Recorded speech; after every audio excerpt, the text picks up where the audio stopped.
Welcome to the Voice of Reason, Carolina charm with California wit, whether it's the law, politics, relationships, or recipes for the kitchen. The Voice of Reason is online and in all our hearts. Now, please welcome the Voice of Reason, Mr. Ted Durden. Hi, and welcome to the Voice of Reason, where I hope we will become your source for infotainment. This inaugural show is brought to you by Turchin Law, your source for employment, labor law, and workers' compensation. 818-230-3110. So without any further ado, let's jump right into it. The first thing I want to do is express my heartfelt condolences and my thanks for the life of John McCain, who passed on August 25th, 2018. I characterize him, the loss of John McCain, as the silence of a lion's roar. He was a force to contend with during his tenure as a senator for Arizona. He was an American hero who was captured, tortured, but refused early release until his other mates from the ship would be released, the other prisoners. Now, one of the things that's also happening on the political front, of course, has to do with Donald Trump. And for some reason, it's always interesting to me that there are things that come up that he wants to put into place, laws for which he would derive direct benefit. For instance, with what happened today with the release of Woodward's book, one of the things that he talked about, he thinks that libel laws should be changed so that it would make it easier for anyone to be sued if you disagreed with what they said, even though it may be factual. And then he also wanted to have a law passed that would make it illegal to flip. And that is a direct reference to what happened with Mike Cohen and also his CFO from his financial organization, Alan Weisselberg.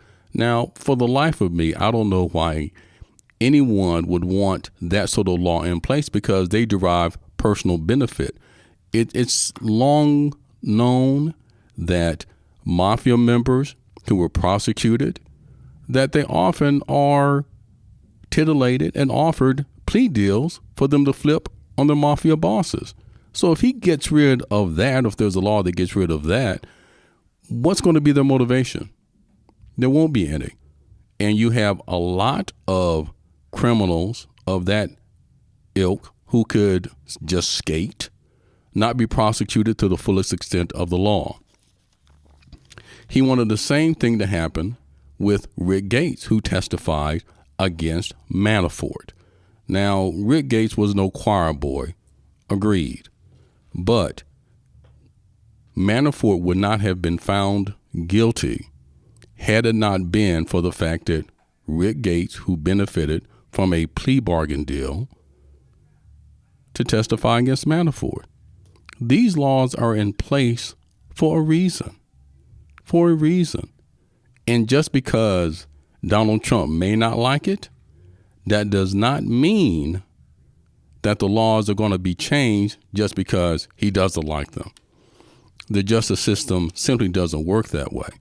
And it's no different than what he said about the two Republicans that just got indicted, one for securities fraud, and the other one is for illegal campaign finance spending. And he felt that if you're doing a good job as a representative, you shouldn't be indicted. So we're just supposed to ignore the fact that you broke the law? That doesn't make any sense on any level. But again, and then he wants to say that these things occurred as a way to influence the midterm elections. And that's the furthest thing from the truth. Furthest thing from the truth. But on to a more salient issue that occurred recently. And I am shocked beyond belief. California getting rid of bail. Now, the reasoning behind it is because they felt that the system was unfair to poor people because the rich can post their bail. The poor often sit in jail because they lack the financial means in order to pay bail. My feeling about that is, so what? The Sacramento Bee reported that they felt that this was a law that was a long time in coming because they felt that bail unfairly targeted minorities and the impoverished. And they specifically mentioned that they felt that it targeted African Americans who make up a disproportionate amount of prison inmates. Again, my feeling about that is, so what? If you don't want to have to worry about posting bail, don't commit the crime. Don't commit the crime, because crime is gender neutral. Crime is race neutral. Crime is a crime. You commit a crime, you get arrested, you get caught, you're brought before the judge, the magistrate, you're going to have to post bail. And if you can't, oh, well, too bad, so sad. I don't feel anything for you, because at that point you become a criminal. Now they're saying that with the bail being done away with, if you can't afford it, they have to go to an assessment program to determine exactly who qualifies not to have to pay bail. Now they're talking about for nonviolent crimes. Well, let's talk about that for a second. Did you know that arson is considered a nonviolent crime? Arson is. Did you know that abduction of a child is considered a nonviolent crime? Prostitution is considered a nonviolent crime, but tell that to the prostitute, if she doesn't bring enough money home to her pimp, what happens to her? I don't know if she'd agree that's a nonviolent crime, because there are consequences. So let's talk about stalking. Stalking is considered a nonviolent crime. Violating a restraining order is considered to be a nonviolent crime. Now let me ask you something. What do you think is going to happen when someone who violates a restraining order, and let's put it all in perspective, you might have an ex-wife who had an abusive husband, and she gets a restraining order against him. He violates that restraining order, and then he's brought before the judge. He's released without any bail. Where do you think he's going to make a beeline to? Right. Back to her. And you don't think there's going to be consequences as a result of that? To me, it is absolutely untenable. I think the reasonable thing to do is, if you want to make it so that there are certain crimes that do not qualify for bail, so it doesn't matter how much money you have, you're going to sit your ass in jail until you're tried. And that's the way it should be.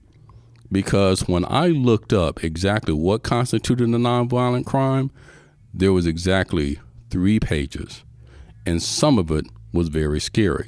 Even going back to what I said a moment ago, the abduction of a child is not a violent crime. Well, you catch the offender, bring him, release him. Guess what? He may go back and abduct that child again, or abduct a different child. And this time he may be smarter.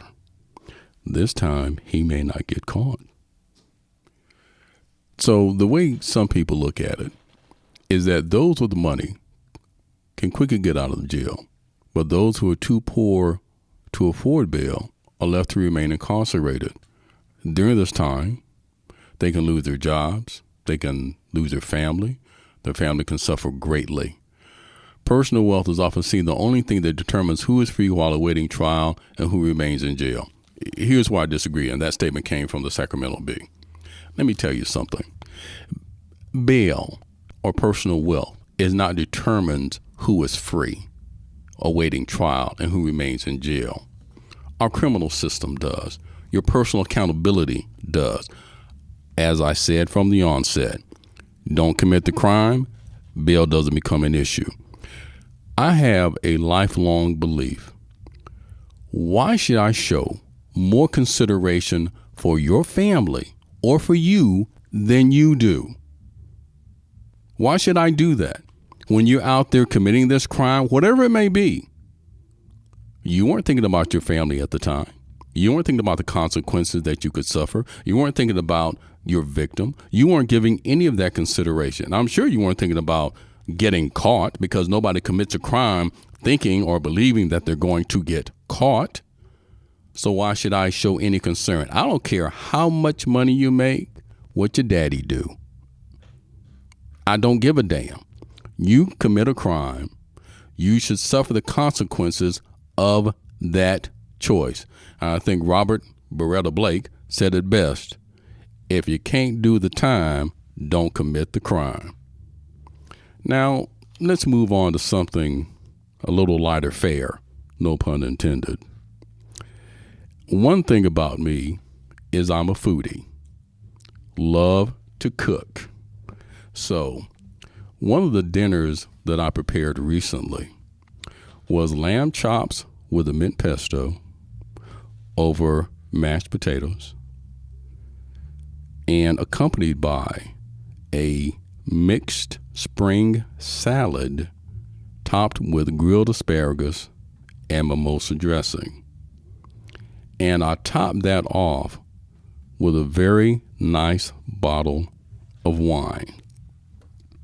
Now, if you want to make this dish, you can get a mixed green salad, which is easy. You can find that bagged. It has radicchio, arugula, and some other lettuces that are in it. The most important part of this recipe, besides the dressing, is the asparagus. Now, some people may boil their asparagus, which I don't get. Some people may roast their asparagus, and that's probably maybe second best. But the best way to enjoy this asparagus is to grill it. That's the best way to do it. Now, once you've done that, then the next thing that you'll need to do is you'll make what's called a mimosa dressing. Now, that's very simple to make because the ingredients are a quarter teaspoon of salt, 2 tablespoons of tarragon vinegar. You get a shallot, chop it up very nicely. Put in a teaspoon of Dijon mustard, an eighth of a teaspoon of black pepper, a 1/3 cup extra virgin olive oil. Mix all of that together. Then what you want to do is take 2 large boiled eggs and pulverize them. And then you can do one of two things at that point. You can drizzle the mimosa dressing that you've just made over the asparagus and over the salad. And then you can take that pulverized egg and sprinkle it on top of it. Makes it very nice, very flavorful. Now, as far as the lamb is concerned, my recommendation is that you get lamb rib chops. I'm not a real lamb loin fan. There's just something about the rib chops that I absolutely love. They're very simple, very quick to make. Usually if you put them on a grill, even an indoor grill, you need to do it for no more than maybe 2 to 3 minutes each side. That makes it a very nice little medium rare inside. And then once you do that, you wrap them up in tin foil and let them rest. And they will finish cooking a little bit more, making them tender to the point they almost dissolve in your mouth. Now, what you'll do is to make you'll brush them with olive oil. Then you will season them with dried oregano, thyme, and rosemary, and fresh ground black pepper. Now, for this, when you hear me talk about fresh ground black pepper, I'm not talking about the pepper that's already ground, that's in the McCormick's can. I'm talking about a pepper grinder.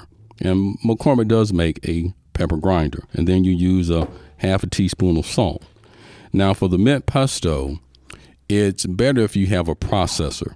You'll take 2 cloves of garlic, a 1/4 cup of pine nuts. Now, if you have an allergy to nuts, you can skip this part. 3/4 cup of basil leaves, 1.5 cups of fresh mint leaves, 3/4 cup of Italian parsley, a 1/2 cup of grated Parmesan. Now, some may want to use feta cheese. I use Parmesan cheese. 1/2 teaspoon of salt, 1/2 teaspoon of freshly ground black pepper, and a 1/4 cup of extra virgin olive oil. Now you put all of that in the food processor and blend it all together. Now that your chops have been resting, and hopefully by this time you'll have done your mashed potatoes. Hopefully you do that from scratch by boiling your potatoes and using the potato masher. Now to present that, you'll take the lamb chops and lay it across the mashed potatoes so that the juice from the lamb chop that have been resting will run into the mashed potatoes. Won't need any gravy, just that. And then you take the mint pesto and put that on top of the lamb chops. Those who may not want that, they may want that on the side. And that's when you augment that with the asparagus, with the mimosa dressing, and the mixed green salad. A meal to die for. Now, as far as wines are concerned, because I'm also a wine aficionado, there's 3 types of wines that you can use. One of them is a 2009 Domaine Tempier Cabossou. It comes from Bandol, France. Now, this wine, the reason it matches perfectly or pairs perfectly with it is because it's 95% Mourvedre, 4% Syrah, 1% Cinsault, and it has aromas of mulberry, blackberry, espresso, licorice, and black pepper. Now, see, that complements the nutty mint pesto. And because there's a bit of fat in both the lamb and the pesto, the high tannins of the Mourvedre with acidity on the back end, unbelievable. The way it explodes in your mouth. You take a bite of that lamb, some of that mashed potato, swallow that, follow that with a sip of this wine, unbelievable. Or you can use the 2014 Enfield Pretty Horses. The lush fruit and nuttiness characterize this wine. It's made of mostly Tempranillo with some Graciano, which helps the tannic structure and fruit intensity. The floral notes of the lavender and rosemary will complement the mint pesto, while juicy cherry on the palate will match the lamb. This wine's abundance of acidity will cut any fat that may linger from the chops, and you might want to chill this one just a little bit. Finally, my third choice is an Italian wine. It's a 2013 Tamari Frappato. Now, this red wine is light in body and expresses aromas of wild strawberries, raspberry, sour red cherries, and rose petals. Feta and lemon juice zest provide a good bit of salt and acidity in the pesto if you use the feta, and they'll be backed up by the tart red fruit character and slightly briny finish of the Frappato. Also, the nuttiness in the pesto will be complemented by the floral component of this wine. That's a meal that I prepared. Follow these simple instructions. It may sound a little complicated, but it really and truly isn't. This is a very simple dish to make, and it is an absolutely exquisite meal, and I hope that you can enjoy it. You're listening to Ted Durden, the voice of reason, and I'll be back in a minute.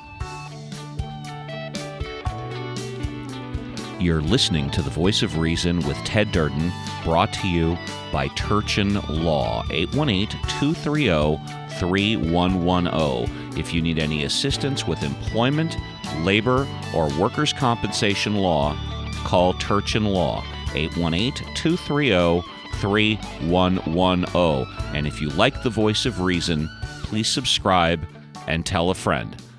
Now we go back to The Voice of Reason with host Ted Durden.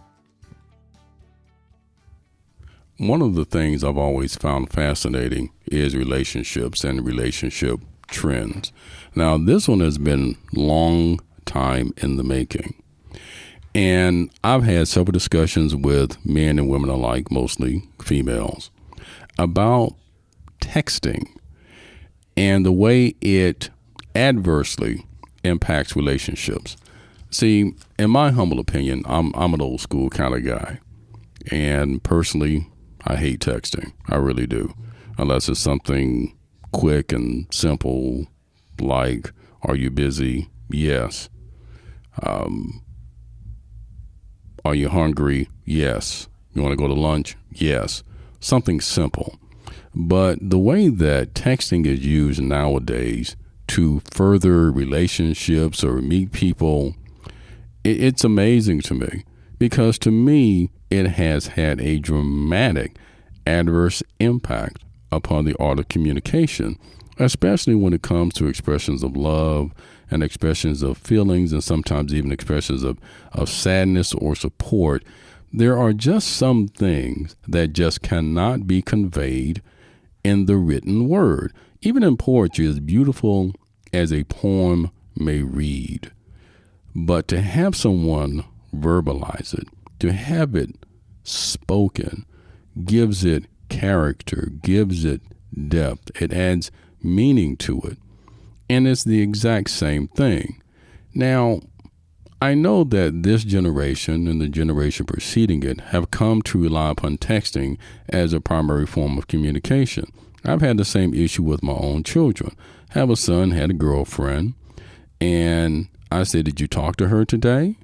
And he's like, "Well, I sent her a text." You sent her a text. Why don't you just pick up the phone and give her a call? "Oh, Dad, we don't do that." But you're losing something, you're missing something, and she's missing out on something. And let me just give you a classic example. Now, let's just say, for the sake of argument, that a man and a woman go out, had a date, and they spent the evening together. And the gentleman wants to send a text to the woman that he spent the evening with, and it might go something like this: "Last night was great. Can't wait to see you again," with maybe a little kissing emoji or hearts or something like that, something very sweet. And the woman who receives that might appreciate that and say, "Hey, that's great, but let me ask you something." And this particular comment is going to be directed straight at the females. Now, you got that text. Now, wouldn't you like, and I would think that you would like it better if you got this phone call: "Last night was incredible. Ever since I left you this morning, I cannot stop thinking about you. The sight of you, the sound of you, the feel of you, the taste of you. I can't wait to see you again so I can lay eyes, hands, mouth, and body on you. Hope to see you later." Now, I can imagine that any woman would prefer the little 2-line text as compared to this phone call, because there's tone, there's inflection, there's purposeful pause that communicates and invokes and evokes feelings and emotion, and it communicates passion and love and feeling. You can't get that from a simple text. You just can't. There's just something that's lost. And I know the problem is, specifically in this generation, is why make a phone call if you are able to achieve the exact same goal via text? You text a woman, you communicate via text, you guys meet and go out on a date, text some more, then perhaps physical intimacy occurs. But there's just something lost in that sense. And I just think that specifically women should demand and expect more. There was a woman who kind of did what I just described. But for her, the consequences were much more dire. She had been communicating via text with this gentleman, and they planned a date. And he came to her home. She actually felt comfortable enough with this man via text that she gave him her home address. Now, I wouldn't recommend that to anybody, especially if it's only occurred during text. Now, I know that talking on the phone may not be a guarantee, but what happened is the man came to her home, got inside, and she was stabbed 7 times. Now, she didn't die. She was taken to the hospital, and she survived.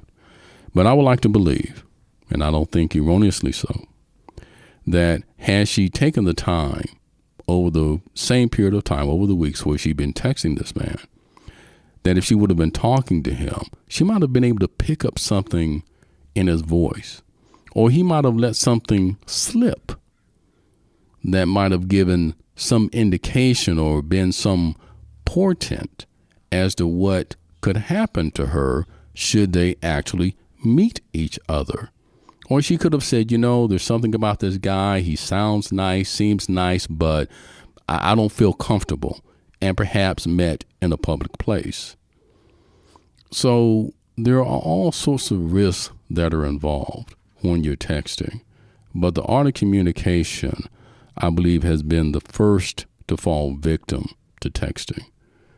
There's no romance.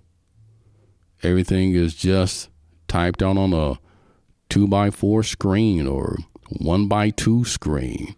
You can't hear, you can't feel what that other person is saying. I would encourage my listeners to take a moment and think about that.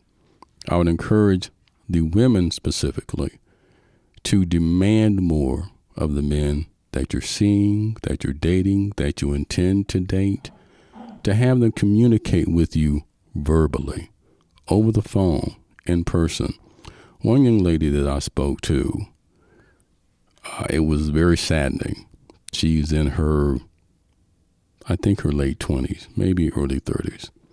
And when I was asking her about texting, she said she preferred it. And I said, why? She said, well, because the guys I talk to, they never have anything to say. Again, the lost art of communication. And tweeting hasn't helped much either. Instagram, all these social media platforms. I just think it's a sad state of affairs when it comes to that. And I think it needs to be corrected. I think we need to demand more and expect more when it comes to communication, because just writing something out on a little screen, it doesn't go far enough. It doesn't. Well, listeners, this has been a pleasure this evening for my first inaugural program. There's a quote that I read today, and I hope it does not bode true for the listeners.